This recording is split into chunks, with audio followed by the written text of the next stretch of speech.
যেতে চায়। মদন বাওয়ালি প্রধানকে বলে যেহেতু তার শরীর খুব খারাপ, তার সাথে একজন বাওয়ালিকে দিতে যেন মদন গ্রামে ফিরে যেতে পারে। বাওয়ালিরা সবসময় সময় মতো গোলপাতা কাটা ও সংগ্রহ না করলে পাতা নষ্ট হওয়া, এমনকি গোলপাতার ঝাড় ধ্বংস হয়ে যাওয়ার আশঙ্কা থাকে।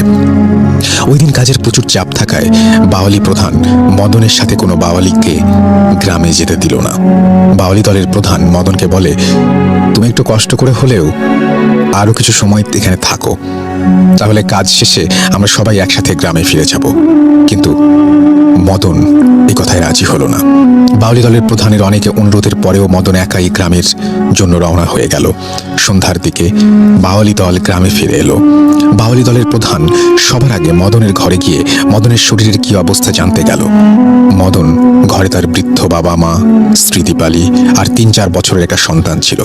বাওয়ালি প্রধান মদনের ঘরে খোঁজ নিতে গেলে জানা যায় মদন তখনও ঘরে ফেরেনি।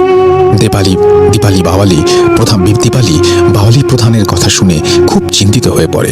সে বাওয়ালি প্রধানকে বলে তাদের সবার এখনই আবার বনে গিয়ে মদনের খোঁজ করা দরকার। কিন্তু বাওয়ালি প্রধান তাতে রাজি হয় না, বরং দীপালিকে শান্ত হতে বলল।